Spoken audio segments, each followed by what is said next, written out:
একদিন একটা জঙ্গলে বিশাল বড় একটা রাক্ষস এসে পড়ল। রাক্ষসটি জঙ্গলের মাঠে এসেই একটি হরিণকে মেরে ফেলল। তারপর সে ওই হরিণটিকে খেতে শুরু করলো।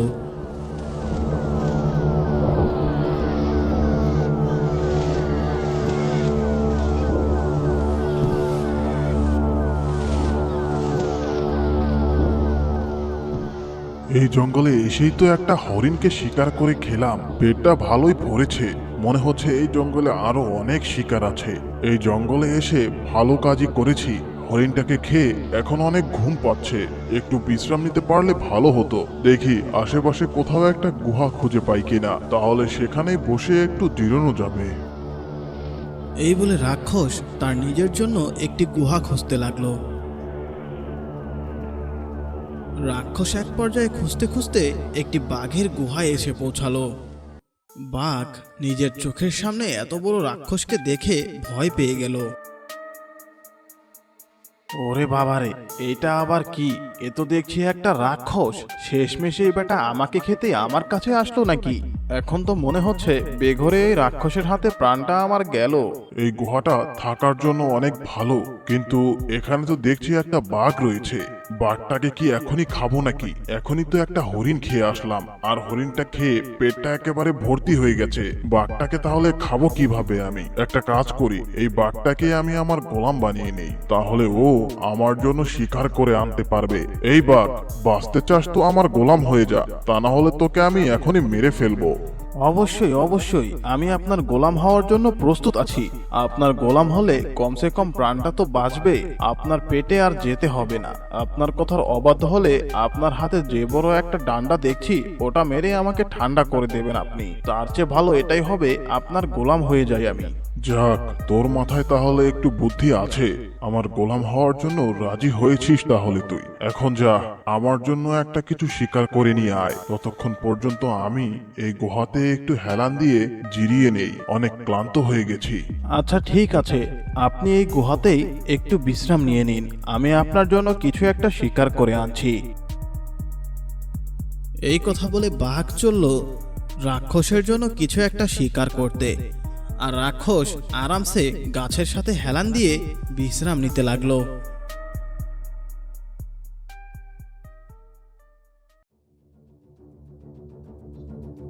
বাঘ এক পর্যায়ে জঙ্গলের আরেকটি মাঠে গিয়ে পৌঁছালো। সেখানে সে একটি গাছের পেছন থেকে দেখলো ওই মাঠে একটি হরিণ মনের সুখে ঘাস খাচ্ছিল। এই হরিণটা তো দেখছি মনের সুখে ঘাস খাচ্ছে। ওকে ওর মনের সুখে ঘাস খাওয়া বের করছি। ওকে যদি শিকার না করি তাহলে আমাকেই হতে হবে রাক্ষসের শিকার। ওরে বাবারে, ভাবলেই গায়ে কাটা দিয়ে উঠছে। তার চেয়ে ভালো এটাই হবে, এই বেটাকে আগে শিকার করে নেই, তা না হলে ও আমার উপস্থিতি টের পেলে পালিয়ে যেতে পারে। বাঘ হরিণটিকে শিকার করে ফেললো। যাক বাবা, ভালোই ভালোই হরিণটিকে শিকার করতে পেরেছি।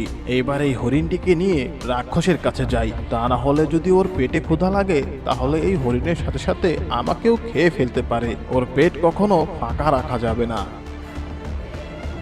এই বলে বাঘ হরিণটিকে নিয়ে যেতে লাগলো রাক্ষসের কাছে। বাঘ এক পর্যায়ে হরিণটিকে রাক্ষসের কাছে নিয়ে গেল। এই নিন রাক্ষস মহারাজ, আমি আপনার জন্য একটা হরিণ শিকার করে এনেছি। হরিণটা অনেক বড় আর হরিণের মাংস অনেক সুস্বাদু, আপনি খেয়ে অনেক মজা পাবেন। খুব ভালো কাজ করেছিস হরিণটাকে শিকার করে এনে, না হলে তো তোকে আমি শিকার করে খেতাম।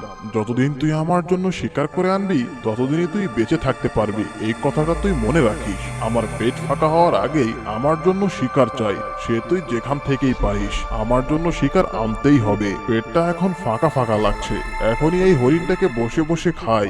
আর তুইও দাঁড়িয়ে না থেকে কিছুক্ষণ পরেই আমার জন্য আরো একটা শিকার নিয়ে আসবি।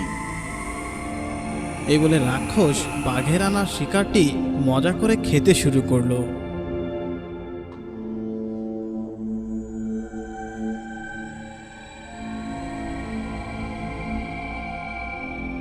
রাক্ষসের খাওয়া শেষ হলে বাঘ আবারও চলল জঙ্গলের মাঠে রাক্ষসের জন্য কিছু একটা শিকার করে আনতে।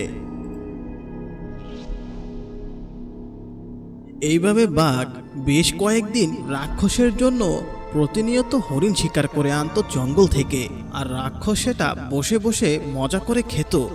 এভাবেই চলছিল বাঘের গোলামির দিন।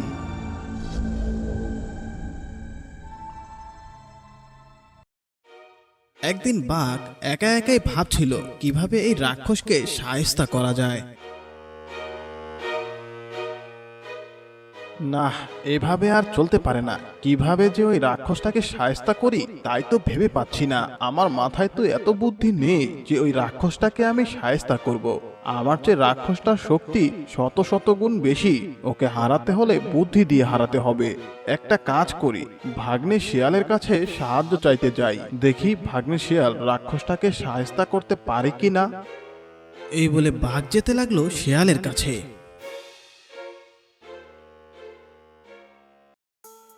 বাঘ এক পর্যায়ে শিয়ালের ডেরায় গিয়ে উপস্থিত হলো। অনেকদিন পর বাঘকে শিয়াল নিজের ডেরায় দেখে অবাক হয়ে গেল। কি ব্যাপার বাঘ মামা, অনেকদিন পর তুমি আমার কাছে আসলে? অবশেষে কি ভাগ্নের কথা মনে হলো তোমার? অনেক বড় একটা বিপদে পড়ে তোর কাছে এসেছি ভাগ্নে। তুই আমাকে বাঁচা, আমাকে সাহায্য কর। তুই ছাড়া আমার আর এখন কেউই নেই। ও আচ্ছা, বিপদে পড়লে আমি, আর সুখের সময় আমার কোনো প্রয়োজন নেই। মনে আছে শেষবার যখন তোমার কাছ থেকে একটু খাবার চাইতে গেছিলাম, তুমি আমাকে কি বলেছিলে? আমাকে তুমি দূর দূর করে তাড়িয়ে দিয়েছিলে, আর এখন বিপদে পড়ে আমার কাছে এসেছো। পুরোনো দিনের কথা ভুলে যা বাবা। আমি তোকে কথা দিচ্ছি, তোর যখনই ক্ষুধা লাগবে তুই আমার কাছে গিয়ে খাবার খেয়ে আসতে পারবি। তবুও আমাকে তুই এই বিপদ থেকে রক্ষা কর, তা না হলে তো আমাকে যেতে হবে ওই রাক্ষসের পেটে। তখন তুই বা আর কার কাছে খাবার চাইতে যাবি? রাক্ষস? কি বলছো? এই জঙ্গলে আবার রাক্ষস আসলো কোথা থেকে? আর বলিস না, কোথা থেকে একটা রাক্ষস এসে আমার গুহা তো দখল করলোই আমাকেও গোলাম বানিয়ে ছাড়লো। ওর জন্য প্রতিদিন শিকার করতে করতে আমার অবস্থা খারাপ হয়ে গেছে। একদিন যদি ওর জন্য আমি শিকার না নিয়ে যাই তাহলে ও আমাকে খাবে। তুই আমাকে বাঁচা শিয়াল, তুই আমাকে বাঁচা। আচ্ছা ঠিক আছে, আমি তোমাকে সাহায্য করব, কিন্তু তুমিও তোমার কথা মনে রেখো। আমার যখনই ক্ষুধা লাগবে আমি তোমার কাছে যেয়ে কিন্তু খাবার খেয়ে আসব। হ্যাঁ রে বাবা, হ্যাঁ, আমার 100 বার মনে থাকবে এই কথা। তা এটা বল, তুই এই রাক্ষসটাকে কিভাবে শায়েস্তা করবি?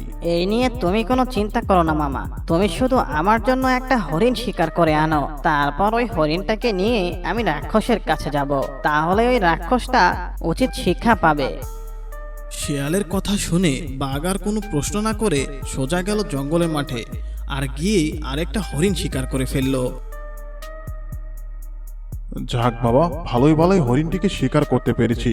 এবার তাড়াতাড়ি এটাকে নিয়ে শিয়ালের কাছে যাই। না জানি শিয়ালের মাথায় কি বুদ্ধি খেলছে ওই রাক্ষসকে শায়েস্তা করার। বাঘ হরিণটিকে নিয়ে যেতে লাগলো শিয়ালের কাছে।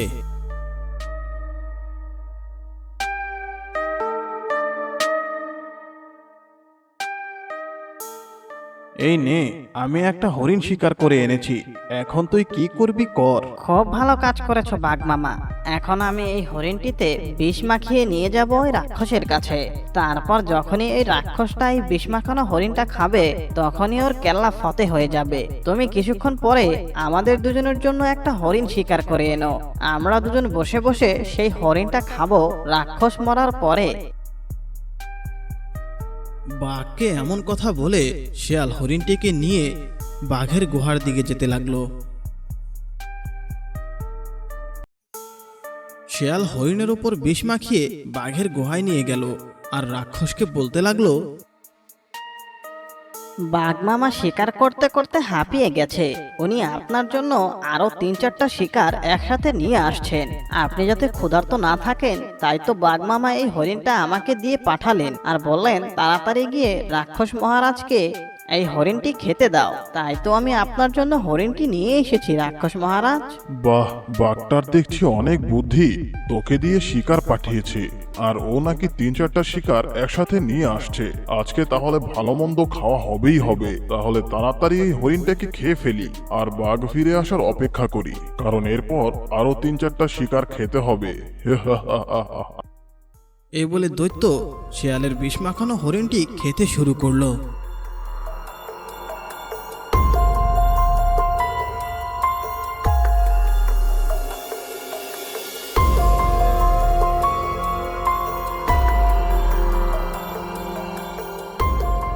আরে এই হরিণটি খেয়ে আমার এমন লাগছে কেন?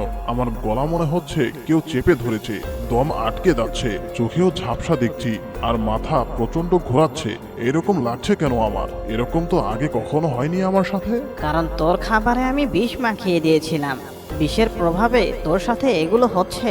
আর কিছুক্ষণের মধ্যেই তুই মারা পড়বি দুষ্টু রাক্ষস। তুই কি ভেবেছিলিস আমার এই জঙ্গলে এসে আমাদের উপরেই রাজত্ব করবি? তাও আবার আমি শিয়াল বেঁচে থাকতে? তা কখনোই সম্ভব না। এখন তুই মর বেটা। বিষের প্রভাবে রাক্ষস কিছুক্ষণের মধ্যেই মারা গেল। এরকম বুদ্ধি খাটিয়ে চালাক শিয়াল রাক্ষসটিকে মেরে ফেলল।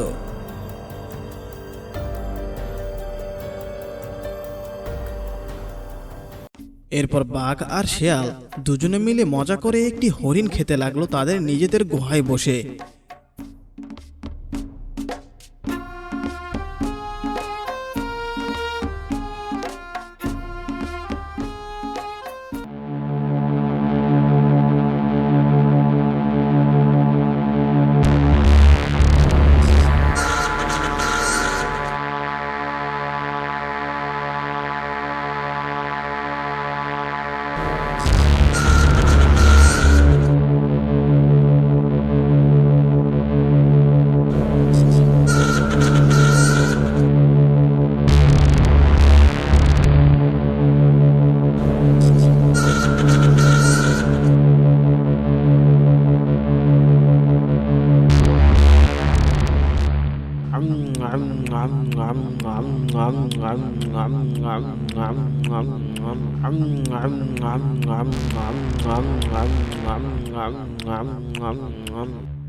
এই জঙ্গলে তো শিকার করেও শান্তি নেই, তাই এইবার গাজর চাষ করার সিদ্ধান্ত নিয়েছি। আমার খেতে তো গাজর অনেক ভালোই হয়েছে। এই গাজরগুলো দিয়েই আমি এই মাসটা পার করতে পারবো। ভালো মতোই চাষবাস হয়েছে, আর কোনো চিন্তা নাই। এখন শুধু গাজর তুলবো আর গুহায় বসে মজা করে খাবো। শুয়ে বসে থাকতে থাকতে শরীরটা অনেক ব্যথা হয়ে গেছে। যাই এখন একটু ট্রাক্টরটা নিয়ে জঙ্গল থেকে ঘুরে আসি।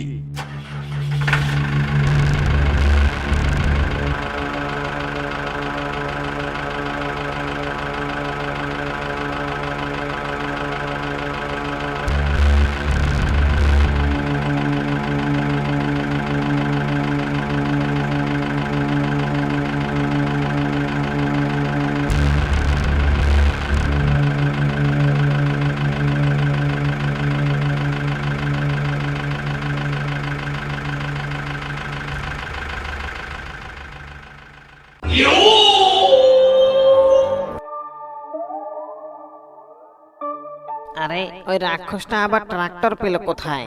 রাক্ষসের কাছে তো ট্রাক্টর আগে কখনোই দেখিনি। শেষবার রাক্ষসের কাছে একটা মোটর সাইকেল দেখেছিলাম, আর তার আগে ছিল একটা ঠেলা গাড়ি। তখন তো ওই রাক্ষসটাকে অনেক পিটিয়ে ওই ঠেলা গাড়িটা আমরাই নিয়ে নিয়েছি, আর ঠেলা গাড়ি ভর্তি অনেক শিকার ছিল। কিন্তু রাক্ষসটা ট্রাক্টর পেল কোথায়? এখনই ডাকু শিয়ালের কাছে যেতে হবে, ওস্তাদকে গিয়ে সবকিছু খুলে বলতে হবে।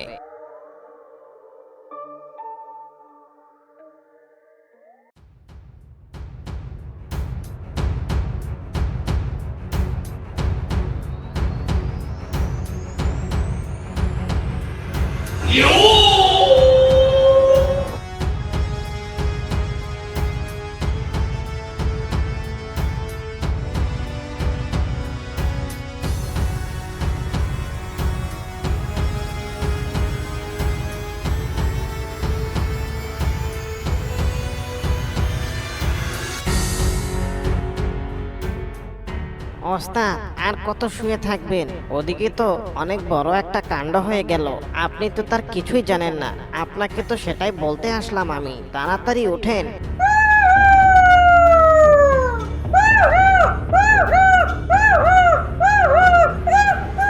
কে বলিস কি কাণ্ড হয়ে গেল? সেটা আবার আমি জানি না। তাড়াতাড়ি বল আমাকে, আমার জঙ্গলে আবার কি বড় কাণ্ড হলো? হ্যাঁ ওস্তাদ, অনেক বড় কাণ্ড, যা আপনি কল্পনাও করতে পারবেন না। জঙ্গলের ওই রাক্ষসটা কোথা থেকে যেন একটা ট্রাক্টর নিয়ে এসেছে, আর জঙ্গলে সেটা চালিয়ে বেড়াচ্ছে। আমি নিজের চোখে দেখে আসলাম। ঝোপের আড়াল থেকে। বলিস কি, ওই রাক্ষসটা আবার ট্রাক্টর পেল কোথায়? তুই কি ঠিক দেখেছিস? হ্যাঁ ওস্তাদ, আমি নিজে চোখে দেখে এসেছি, মুরগির কসম। আমি ওই রাক্ষসকে একটা ট্রাক্টর চালাতে দেখে এসেছি। বলিস কি, তাহলে তো অনেক ষড়যন্ত্রের গন্ধ পাচ্ছি। নিশ্চয়ই ওই রাক্ষসটা কিছু না কিছু একটা করছে। ওই বেটা কেলটু, আর কত ঘুমিয়ে থাকবি? এবার একটু এদিকে আয়, তোর কাজ করার সময় এসে গেছে।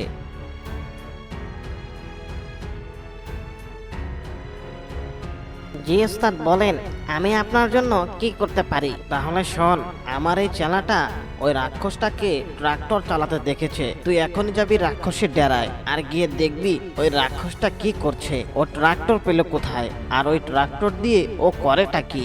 তার সব খবর আমার কাছে নিয়ে আসবি। ঠিক আছে ওস্তাদ, আপনি শুয়ে একটু রেস্ট করেন, আমি এক্ষুনি যাব আর ওই রাক্ষসের সব খবর নিয়ে আসবো।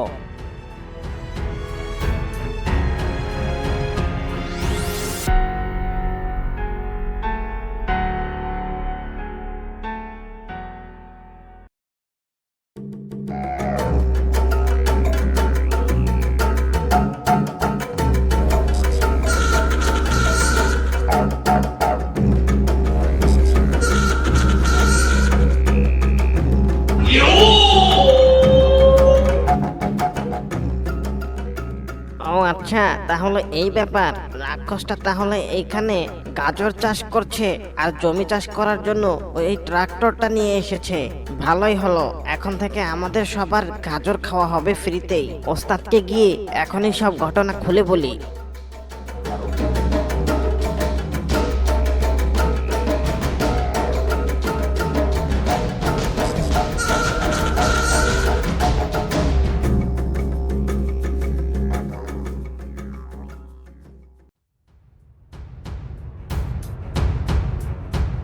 ওস্তাদ, আপনার ধারণাই সঠিক। ওই রাক্ষসটা ট্রাক্টর দিয়ে গাজর চাষ করেছে।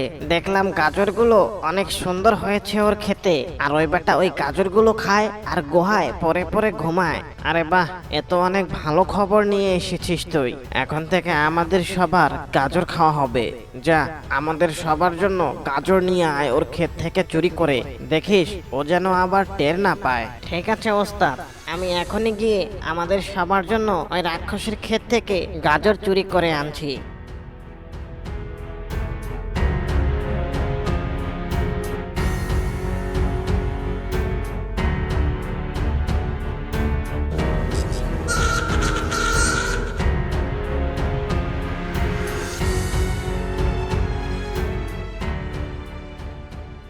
বেটা রাক্ষসটা এখনো ঘুমাচ্ছে, এই সুযোগে ওর ক্ষেত থেকে বেশ কিছু গাজর চুরি করে নিয়ে যায়।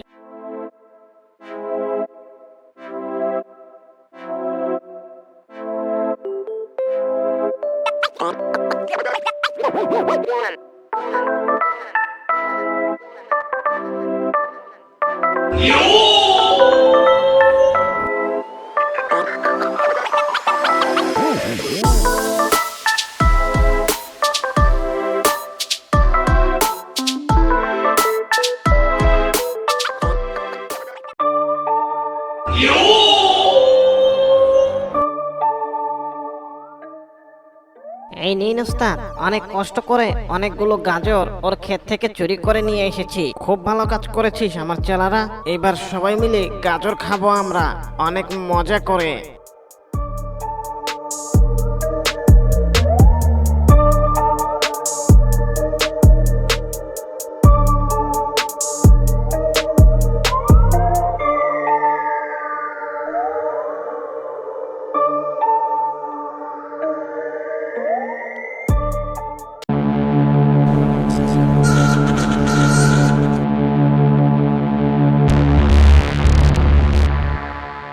কার এত বড় সাহস যে আমার ক্ষেত থেকে গাজর চুরি করে নিয়ে গেছে, আর ক্ষেতটাও লন্ডভন্ড করে ফেলেছে? কিছুই তো বুঝতে পারছি না। হাতের কাছে যদি পেতাম, বেটাকে এমন মার মারতাম যে একেবারে জন্মের শিক্ষা হয়ে যেত। এখন থেকে আরো ভালো করে ক্ষেতটাকে পাহারা দিতে হবে।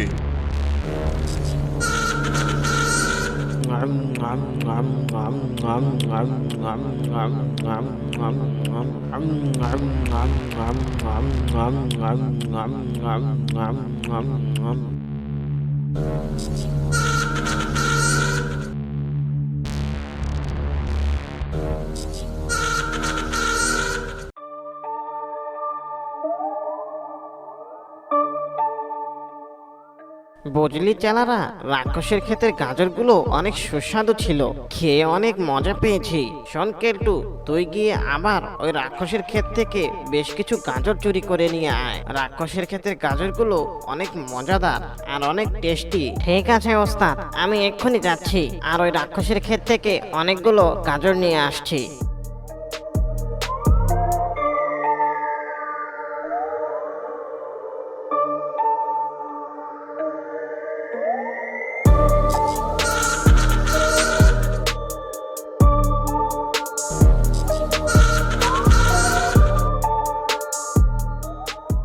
এই রাক্ষসটা তো দেখছি সবসময় ঘুমিয়েই থাকে।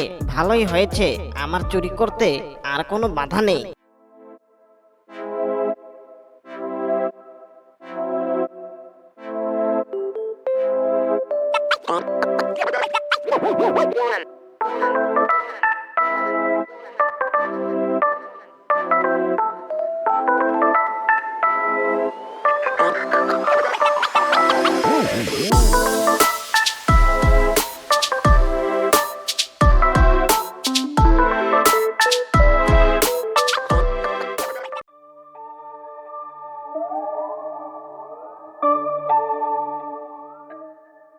এই নিন ওস্তাদ, আবারও আমি চুরি করে এনেছি রাক্ষসের ক্ষেতের গাজর।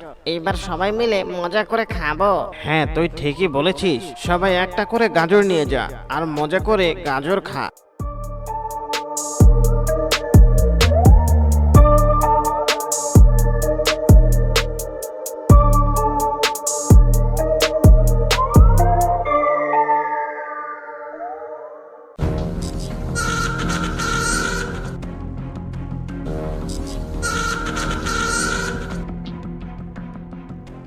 এত বড় সাহস, আবারও আমার ক্ষেত থেকে গাজর চুরি করেছে। এই জঙ্গলে শিয়ালরা হচ্ছে সবচেয়ে সাহসী। ওই ডাকু শিয়ালটা ওদেরকে নেতৃত্ব দেয়, এই জন্যই ওদের সাহস দিন দিন বেড়ে গেছে। আর আমি ওদেরকে ছাড় দেব না। আমার ট্রাক্টরের চাক্কার তলায় ওদেরকে আমি পিষে ফেলবো। তারা বেটা, আমি আসছি আমার ট্রাক্টরে।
ওই বেটা রাক্ষসকে আমি এমনি এমনি ছেড়ে দেব না। ও ট্রাক্টর আছে বলে ও ট্রাক্টর দিয়ে আমার সৈন্যদেরকে মেরে ফেলেছে। কসম মুরগির, ওই রাক্ষসকে আমি ছাড়বো না। ও আমার চেলাদেরকে মেরেছে, এরপরে ওকে আমি দেখে নেব।